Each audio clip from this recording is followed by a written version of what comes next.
বিতর্ক এমন একটি আধুনিক মুক্ত মঞ্চ যেখানে তরুণ প্রজন্মকে নেতৃত্বের গুণাবলী অর্জনে সহায়তা করে। মত সিভিল ডিসকোর্স ন্যাশনালস বিতর্ক উৎসবের প্রতিযোগীদের শুক্রবার Ahsanullah university of science and টেকনোলজিতে অস্ট ডিবেটিং ক্লাব আয়োজিত অনুষ্ঠানে একথা বলেন তারা।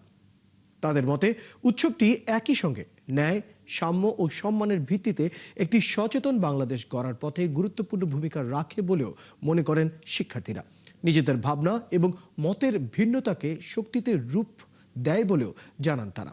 যুক্তি প্রশ্ন করার সাহস এবং ভিন্ন মতের প্রতি সম্মানের সংস্কৃতির চেতনা থেকেই 3 দিন ব্যাপী প্রতিযোগিতা শুরু হয়েছে। অংশ নেবেন 80টির শিক্ষা প্রতিষ্ঠানের 240 জন বিতার্কিক।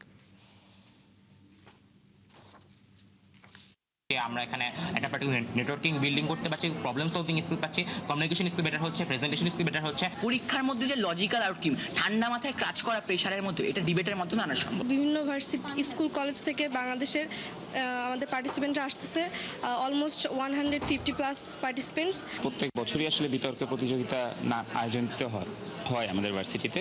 এই বছর আমরা বাংলাদেশ ডায়ালগের সাথে একটা কোলাবোরেশন করে এই বিতর্কে একটা ন্যাশনাল আয়োজন আমরা নামিয়েছি।